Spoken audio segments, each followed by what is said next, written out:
Estamos en San Mateo capítulo 21 y la lectura de hoy es el versículo 28 al 32. Los voy a leer primero, pero para poder entenderlos tenemos que ver realmente todo el capítulo para ver el contexto. No voy a leer todo el capítulo, pero citaremos lo que sucede en este capítulo para ver por qué el Señor dice lo que dice en estos versículos. Así que Mateo 21, empezando en el 28, empieza así. Pero ¿qué os parece? Un hombre tenía 2 hijos y acercándose al primero le dijo: Hijo, ve hoy a trabajar en mi viña. Respondiendo él, dijo: No quiero, pero después arrepentido fue. Y acercándose al otro, le dijo de la misma manera, y respondiendo él, dijo: Sí, Señor, voy, y no fue. ¿Cuál de los 2 hizo la voluntad de su padre? Dijeron ellos: el primero. Jesús les dijo: De cierto os digo, que los publicanos y las rameras van delante de vosotros al reino de Dios. Porque vino a vosotros Juan en el camino de justicia, y no le creísteis. Pero los publicanos y las rameras le creyeron, y vosotros viendo esto, no os arrepentisteis después para creerle. Amen. Aquí termina la lectura. Esta parábola lo dijo Cristo para contestar a las autoridades que le habían hecho una pregunta y habían retado, trayendo en duda la autoridad de Cristo para poder hacer las cosas que él estaba haciendo. Esto sucede durante la Semana Santa, como en el día martes de la Semana Santa, de la última semana de la vida terrenal de nuestro Señor. El capítulo 21 de Mateo, comienza con el Domingo de Ramos, que es la entrada triunfal de Cristo a Jerusalén, cuando Cristo entró y fue aclamado como rey del pueblo de Dios, del pueblo de Israel. Y al entrar a Jerusalén, ya sabemos la historia, que la gente meneaba ramos de palmera, de árboles, y pusieron su ropa en el piso y gritaban: Hosana al que viene en el nombre del Señor. Y le proclamaban como hijo de David, que es el título del Mesías y del rey de Israel. Al llegar al centro de la ciudad, en otros de los evangelios nos dicen que Cristo miró todas las cosas alrededor del templo y luego regresó a Betania, y al día siguiente regresó y purgó el templo, limpió el templo de los que compraban y vendían en el templo. Eso empieza a partir del versículo 12 de este capítulo, la purificación del templo. Y en esto sería como el lunes, el día lunes de la Semana Santa, porque el Domingo de Ramos fue un día domingo, primer día de la semana.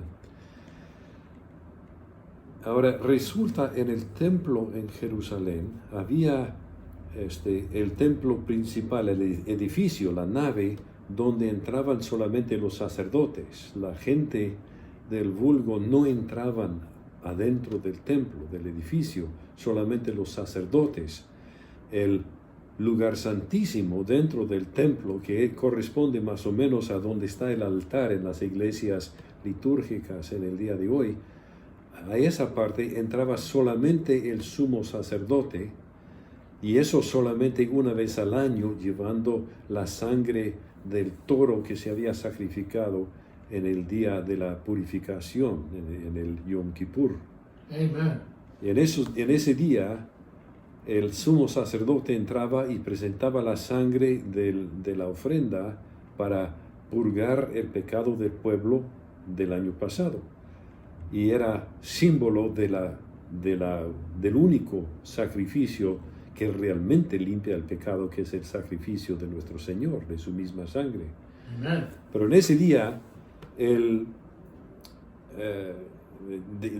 aparte de ese solo día, cuando el sumo sacerdote entraba hasta dentro del lugar santísimo, los otros sacerdotes entraban solamente cuando tenían algo que hacer dentro de la nave del templo y nadie más entraba. Afuera del templo estaba el atrio, el primer atrio, que era el atrio de Israel, y los judíos tenían libertad de entrar a ese primer atrio donde estaba el altar de ofrendas, donde quemaban las ofrendas a Dios, y fuera de ese atrio había un muro, una muralla que se llamaba la muralla de la separación, y había una puerta en esta muralla de separación y un letrero junto a la puerta que decía: muerte a cualquier gentil que pase por esta puerta. Es decir, los creyentes en Dios que no se habían hecho prosélitas, que no se habían hecho judíos, pero creían en Dios y adoraban a Dios, y había muchos de estos, podían entrar al primer atrio, que es el atrio de los gentiles, el patio de los gentiles, pero no podían pasar la muralla de separación para pasar al patio de Israel, de manera que estaba muy restringida la entrada al templo. En este atrio de afuera, el patio de los gentiles, es donde llegaban los creyentes de todas las naciones que adoraban a Dios, pero que no se habían hecho judíos, no se habían hecho los hombres circuncidar y todas las ceremonias que se implican al hacerse judío. Ellos tenían libertad de entrar a este primer atrio de los gentiles. Y fue en este atrio donde los cambistas de dinero y los que compraban y vendían lo necesario para las ofrendas ejercían su negocio. Así que había gente que llegaba con todo el deseo de su corazón a adorar a Dios en el atrio de afuera, en el atrio de los gentiles.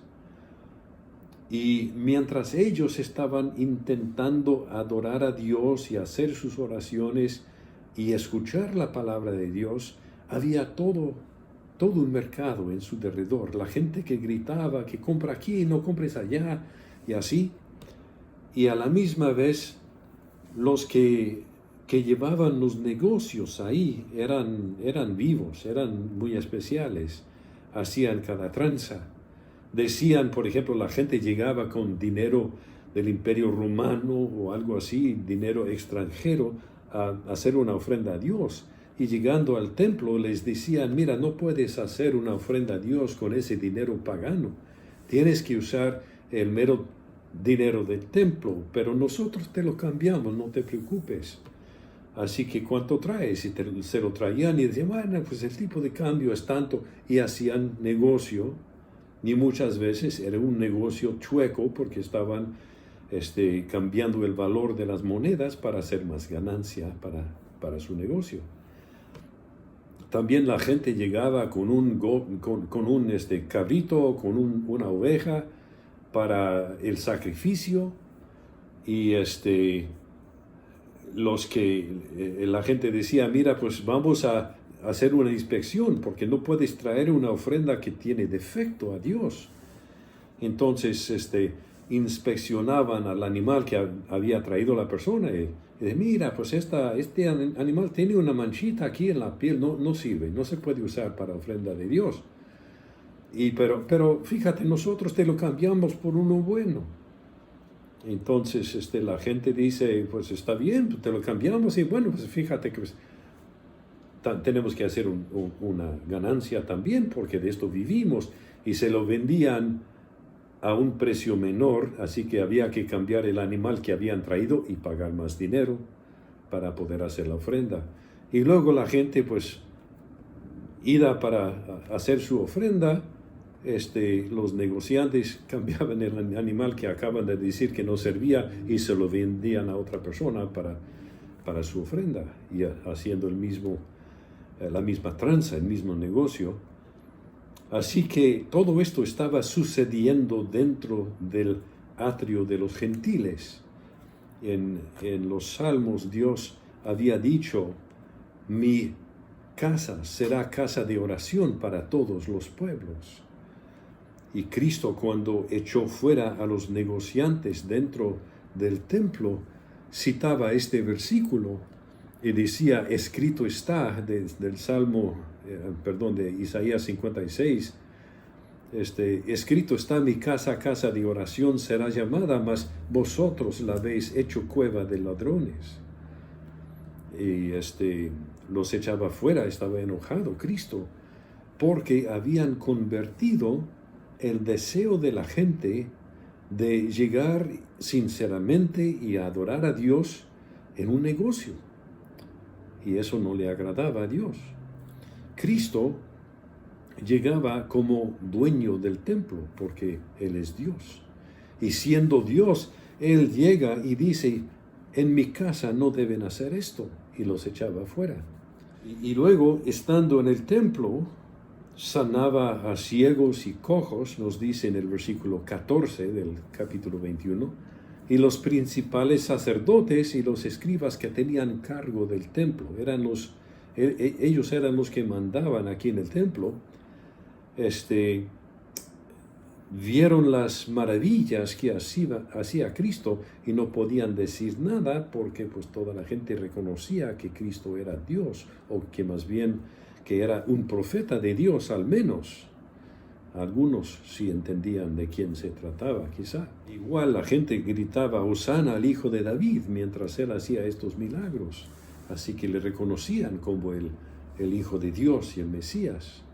Se quejaban entonces las autoridades, pero no podían hacer gran cosa para parar lo que estaba haciendo el Señor.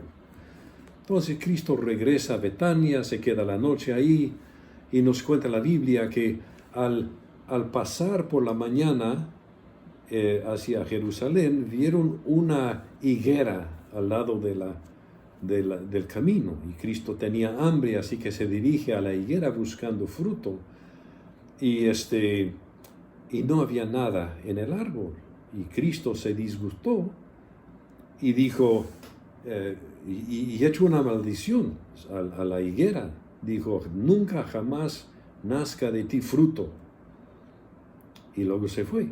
Ahora, en la ley del Antiguo Testamento era requisito que el dueño de los árboles frutales y de las viñas y de todos los campos no cosecharan todo, no limpiaran toda la planta o todo el árbol, que dejaran algo para los pobres. Así que el hecho de que el dueño había limpiado todos los higos de este árbol quiere decir que él no estaba respetando la palabra de Dios en ese punto. Uno de los evangelios dice que pues, ni era tiempo de higos. Y pues hay eso también. Pero cuando Dios quiere fruto, tiempo o no, debe haber fruto, ¿verdad? El árbol no cooperaba con Dios, se puede decir. En todo caso, Cristo maldijo a la higuera, y luego al regresar los discípulos se dieron cuenta que esa higuera que Cristo había maldito por la mañana estaba completamente reseca, había muerto ese árbol y jamás iba a llevar fruto. Muchas veces en la Biblia la higuera es símbolo de la nación de Israel, de manera que en un sentido Cristo estaba enseñando que cuando Él vino a buscar fruto de fe en la nación, en su misma nación de Israel, como dice en San Juan, el primer capítulo, a lo suyo vino y los suyos lo rechazaron. Es un ejemplo que da nuestro Señor de su rechazo de la nación que lo había rechazado. No que Dios ha rechazado a Israel de ser su voz a los pueblos. Dios sigue hablando a través de la nación de Israel como profeta, muchas veces a pesar de su falta de fe, pero siempre ha sido así. Pero Cristo estaba demostrando la falta de fruto y el rechazo de su parte.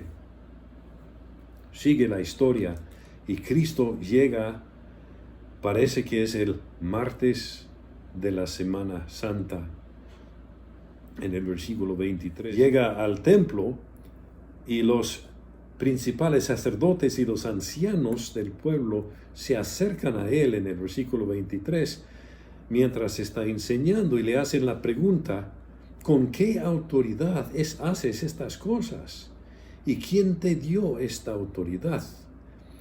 Ahora, decir que los ancianos del pueblo nos da a entender que fueron los del Sanedrín, que era el cuerpo gobernante, la legislatura de la nación de Israel, que en cooperación con los principales sacerdotes le enfrentaban a Cristo con esta pregunta. Los sumos sacerdotes, los principales sacerdotes, tenían el gobierno del templo, pero la mayoría de ellos, y muchos de los del Sanedrín en general, muchos eran fariseos, pero también muchos, sobre todo los sacerdotes, eran saduceos.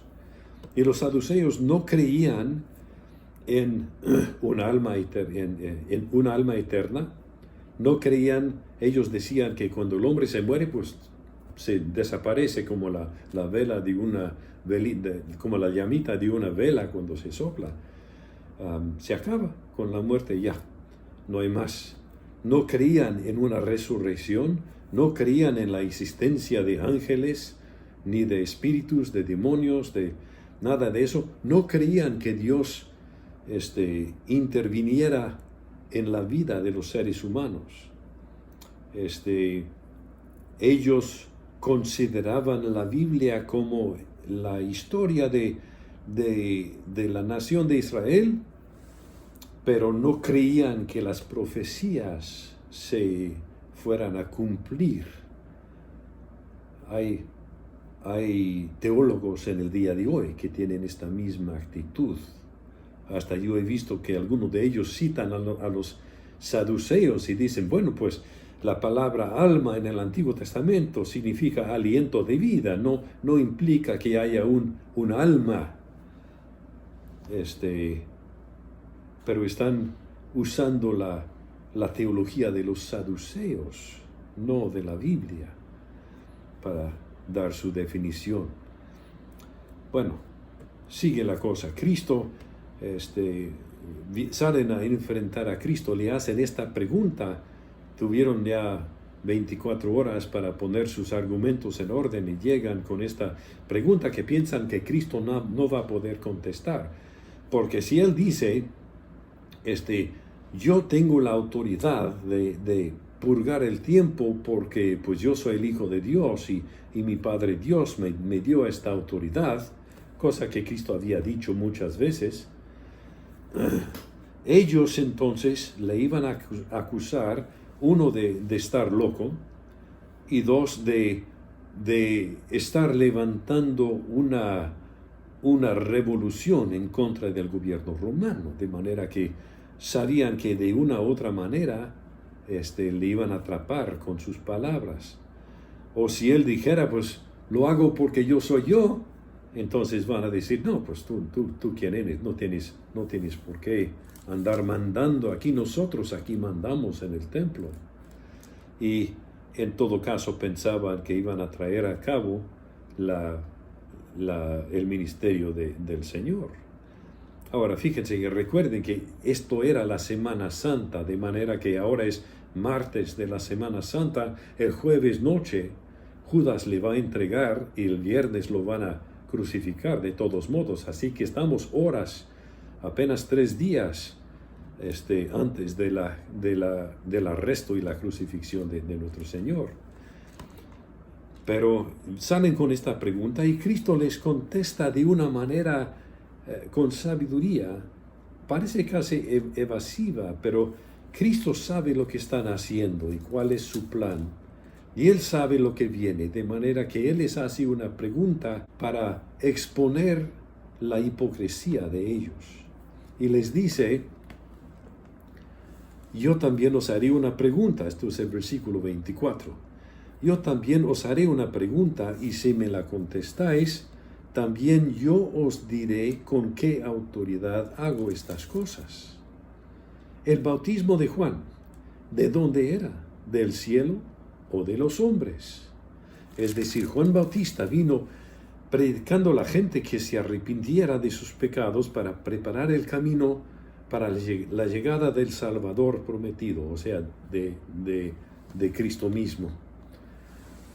Y él dice, él predicaba un bautismo de arrepentimiento, y él, ¿con qué autoridad predicaba esto? ¿De parte de Dios o nomás era de su misma cabeza como hombre? Y los sacerdotes y los gobernantes se ponen a platicar entre sí, a discutir, y dicen en el versículo 26, si decimos del cielo, nos dirá, ¿por qué pues no le creísteis? Y si decimos de los hombres, debemos al pueblo porque todos tienen a Juan por profeta. Así que se vieron ellos entre la espada y la muralla, como dicen, y no podían contestar a Cristo, porque si dijeran de una manera, pues él les iba a decir, pues, si era de Dios, si Juan era un verdadero profeta, entonces ustedes debían haberle hecho caso, debían haber sido bautizados por él en arrepentimiento, y debían haber abandonado su pecado y recibido al Mesías cuando vine. Pero sabían que y ellos, claro que siendo saduceos, ellos no creían que Dios enviara profetas, de manera que si dijeran lo que en verdad creían, que Juan hablaba de su propia cabeza, con su propia autoridad de hombre, pensaban que la gente les iba a apedrear ahí mismo. Al menos la gente ya no les haría caso como autoridades religiosas, porque la gente se daría cuenta que ellos habían rechazado al profeta Juan. El versículo 27, respondiendo a Jesús, dijeron, no sabemos de dónde vino Juan, no sabemos la autoridad de Juan. Y él también les dijo, tampoco yo os digo con qué autoridad hago estas cosas. Entonces Cristo dice, bueno, si ustedes no me quieren contestar, yo tampoco les voy a contestar. Pero enseguida empieza esta parábola con la que empezamos. Pero ¿qué os parece? Dice. ¿Qué os parece? Un hombre tenía 2 hijos. Acercándose al primero le dijo, hijo, ve hoy a trabajar en mi viña. Y el muchacho dijo, no quiero, no me dan ganas. Pero después lo pensó y se arrepiente y va y trabaja en la viña. El Señor va con su otro hijo y le dice, mi hijo, quiero que vayas a trabajar en mi viña hoy. Y él dice, sí, Señor, voy. Y luego pues nunca se levantó, se ocupó con otras cosas, se distrajo, tenía otras cosas, tenía que ver la tele, no sé qué, pero total no fue. Y luego Cristo vuelve a los sacerdotes y a las autoridades y les dice, ¿cuál de los 2 hizo la voluntad de su padre? Y dijeron enseguida, pues el primero. Y Cristo les dice, de cierto os digo. Ahora esta frase de Cristo la conocemos muy bien porque la usa mucho y sabemos que significa algo así. Lo que voy a decir a continuación es algo tan maravilloso, tan asombroso, que vas a batallar para creerlo, pero es la verdad. Y nos hemos fijado que cada vez que Cristo dice, de cierto te digo, o de cierto os digo, la próxima cosa que sale de la boca de nuestro Señor siempre es una de aquellas cosas con las que la gente ha batallado desde aquel día cuando salió de la boca de Cristo hasta el día de hoy. De cierto os digo, dice Cristo, que los publicanos y las rameras van delante de vosotros al reino de Dios. O sea, ellos van a pasar al reino de Dios más que ustedes. Ustedes pues quedan atrás y los van a ver entrar a ellos. Porque vino a vosotros Juan en camino de justicia. Es decir, Juan les predicaba la verdad. Les predicaba el arrepentimiento y la preparación para recibir al Mesías con fe. Y no le creísteis. Pero los publicanos y las rameras le creyeron, y vosotros, viendo esto, todavía no os arrepentisteis después para creerle. Es decir, al menos al ver cómo responder a la palabra de Dios en boca del profeta Juan Bautista, usted, al ver cómo cambió la vida de aquellas personas que ustedes consideran de los peores, cómo cambió su vida cuando respondieron a la predicación de la palabra de Dios en boca de Juan, y cómo ellos se prepararon para recibirme a mí, para tener sus pecados perdonados y su vida cambiada. ¿Lo vieron ustedes y aún así todavía no responden? Siguen en sus mismos pecados, siguen con su orgullo religioso y no quieren acercarse a mí. Amen. Ahora Cristo les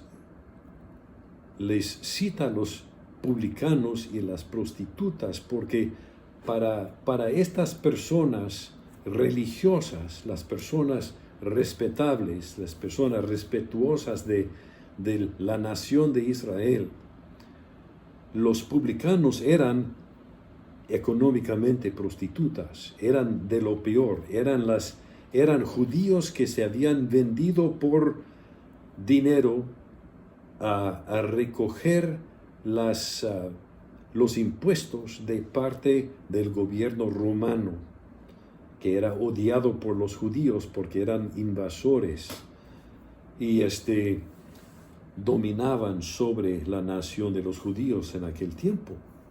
Y el hecho de que se vendieran a cobrar los impuestos de parte del gobierno romano no se les permitían a ellos entrar al templo, no les permitían entrar a las sinagogas, les echaban piedras al verlas y intentaban entrar.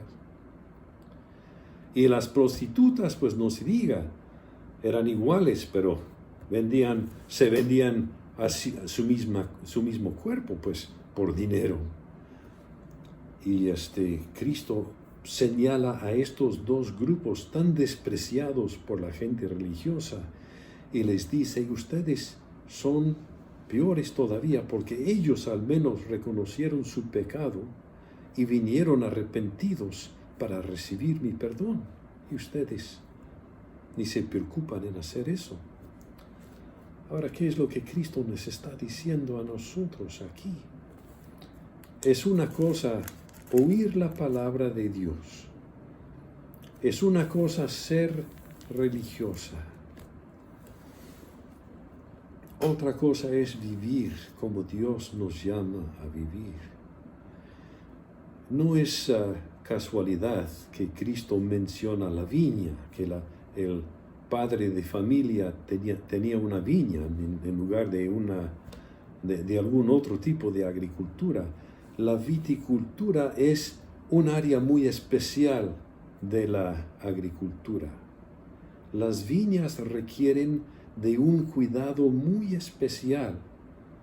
Cada viña se tiene que cuidar individualmente. Cada ramito que nace del tallo de la viña se tiene que cuidar con mucha ternura, porque la viña es una planta muy frágil, muy fácil de destruir. Se tiene que levantar una ramita del suelo y hacer que se enrede en la guía que pasa de un tronco a otro de la viña. Se tiene que asegurar que cada hoja de la planta recibe el máximo del sol y del aire que pasa, que le llega el agua de la tierra que necesita. para poder llevar fruto. Dios tiene su viña y las plantas de la viña son personas. Y cada individuo requiere de un cuidado especial, muy tierno, como la de una viña. De manera que el servir en la viña de Dios significa cuidar a la gente que Dios pone a nuestro cuidado. Y la gente es muy frágil.